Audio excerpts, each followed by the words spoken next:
kasari, sis and bro. Good afternoon. Welcome back to my channel, Kasari Sis Lorna TV. And thank you so much for watching my videos, aking mga subscribers. At sa mga hindi pa po nakapag-subscribe sa aking channel, please do subscribe, Kasari Sis Lorna TV. And please hit the notification bell para updated po kayo sa mga ipapalabas ko pang mga videos. And for today's video ay pag-usapan po natin mga kasari ang problema natin sa mga bote.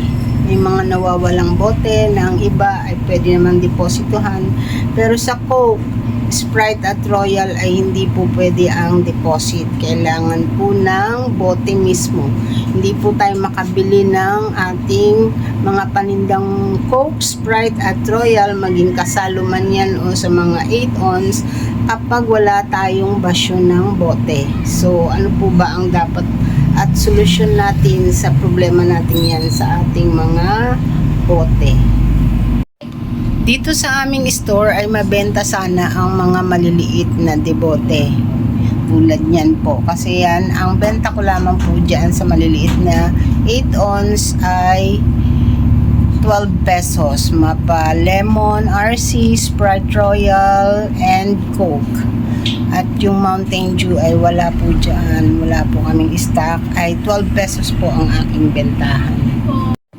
Pero dahil po sa kulang ang aking mga basyo, ay hindi po ako basta-basta makapamili agad ng mga debote na ganyan na 8 ounce dahil hindi naman sila tumatanggap ng deposit. Kailangan ko pang ipaubos na muna ang aking mga panindang debote na ito para ako ay magkabasyo. So saka lang ako makakapag-order na muli.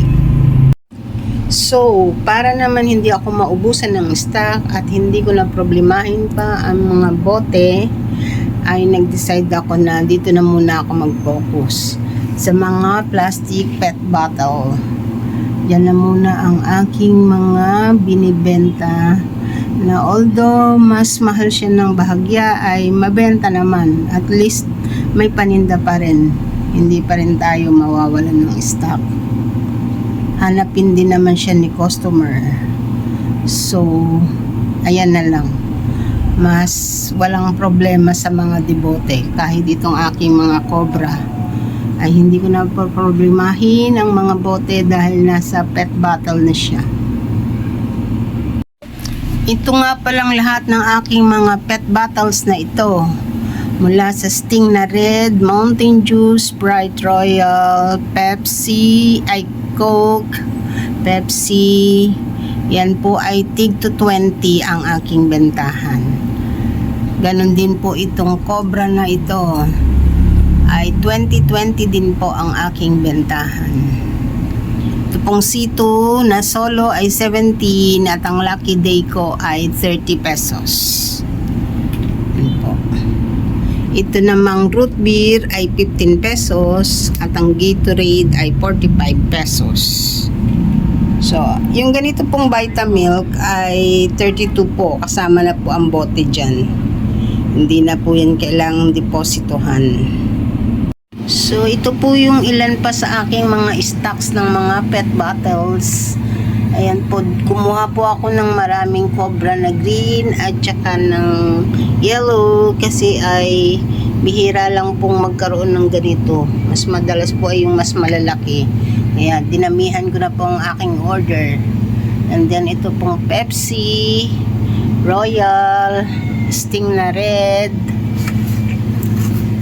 and then itong root beer, ang Coke at Sprite mismo na mabenta dito sa aming munting sari-sari store. Kumuha na rin pala ako ng isang box nito. Bali 24 pieces ang laman dahil naka-promo lang siya. So ayun, ang iba po ay nilagay ko na po sa chiller. Bali ang isang box po ay 24 pieces and 27 po ang puhunan, then ang aking bentahan ay 32 pesos. May 5 pesos po ako sa bawat isang bote. Hindi na po kailangang depositohan. Pag binili po ni customer, ay kasama na po ang bote. Gaya po ng mga nabibili sa mga 7-Eleven. Ito po palang mga Master Coco at Snappy Jelly ay magtataas na daw po ang presyo by next week. Ang puhunan pa po nito sa ngayon ay 56 pa po ang aking kuha, ang aking puhunan. By next week daw po ay magiging 60 na po siya. So kumuha na po ako ng 10 boxes kahit na meron pa naman ako ditong bali 6 boxes pa po ang aking stocks. So para lang kahit papano ay tumubo pa tayo ng 4 pesos sa bawat isang box, ay kumuha na rin po ako, at bago sila magtaas ay may dagdag income na ako sa aming sari-sari store. So ayan po, problems sa mga bote, no more na, kasi yan ang solusyon natin. Sa mga pet bottles na lang tayo kung wala tayong mga bote para sa mga basyo ng kailangan sa mga Coca-Cola products gaya nitong Kasalo, ng Coke, Sprite. Naubusan po ako ng Royal, and then sa mga 8 ounce Coke, Sprite, Royal ay no more na ang problem natin sa mga bote. Doon na lang tayo sa mga pet bottles. May tubo at kita din naman tayo. Di na natin kailangan ng mga bote. Kano? 1606. 1606. May dumating tayong delivery ng Wilkins and pure water at 1.5 na Sprite. So ang bentahan ko po nitong Wilkins na 7 liters ay 90, ang puhunan ay 80 pesos. At itong pure na water na Wilkins na 1 liter ay 21 naman ang aking bentahan. And then ang 1.5 Sprite ay 70 pesos. Ang puhunan po niyan per case ay 696. Sa Wilkins na 1 liter ay 190, at ang tatlong case ng Wilkins na 7 liters ay 720, 240 ang isang case. So hanggang dito na lamang po. Thank you so much for watching. Please do subscribe my channel, Kasari Sis Lorna TV.